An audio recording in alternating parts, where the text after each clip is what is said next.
So, Paul, 2-0 against Barnsley. How satisfying a victory was that in the end?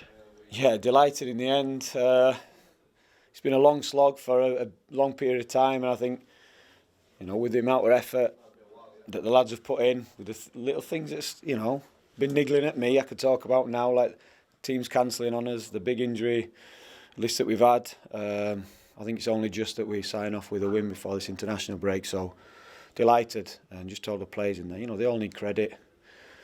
We've had players playing out position, players putting themselves forward who aren't 100% fit to get them back on the bench. And the players who've been playing every week, there's always been a big moment, whether it's been a goal from Bill, a bit of magic from Morgan, back lads keeping clean sheets, Wes with a save today.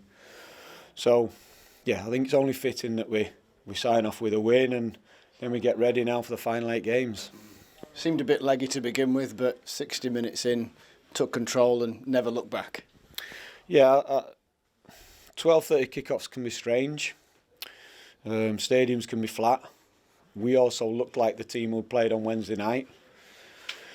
And we spoke at half time, we needed to inject an aggressive mentality into us and just do everything quicker without the ball, quicker with the ball.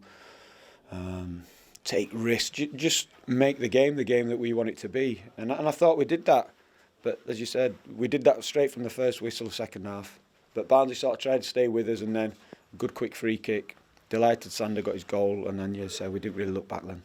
And it was a cracking finish from Gibbs-White, wasn't it, who has toiled a little bit with some of his flick-ons recently, but a lovely finish. Yeah, he was safer today. We spoke a lot with him, and one thing Morgan is serious about his football. He wants to do well, he wants to learn.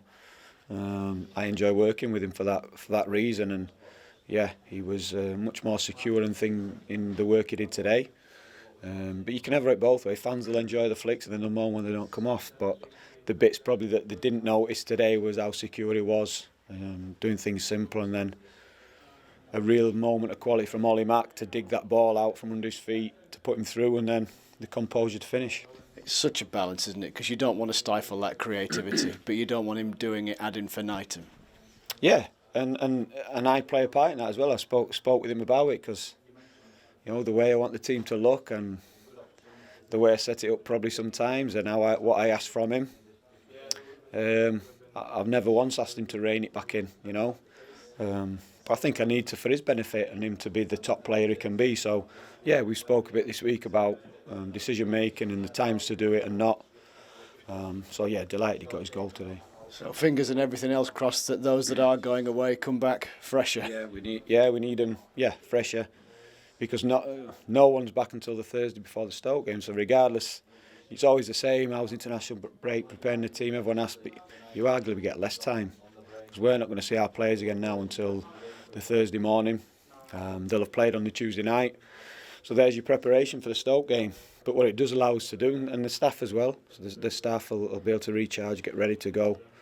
The players who we've got will be ready. And then the boys who come back... as I said, we've got 2 days to prepare them for another big game and then the final 8 games. For those that aren't going away, clearly they'll get some time off, whatever they're doing. But what's your training pitch priorities then for the next 2 weeks? It'll be physical in terms of, so they'll get time off, but then physically making sure we're giving them enough work that they're ready to go for Stoke. But in my mind, all I want that week leading up to the Stoke game to be is as normal as possible. So it'll look like a normal week for us. The only difference is we'll probably only have half the starters, if that. So it ultimately comes down to another one of those weeks which looks like you've played on a Tuesday night for a Saturday, and so we prepare on the Thursday, Friday, really the detail for Stoke.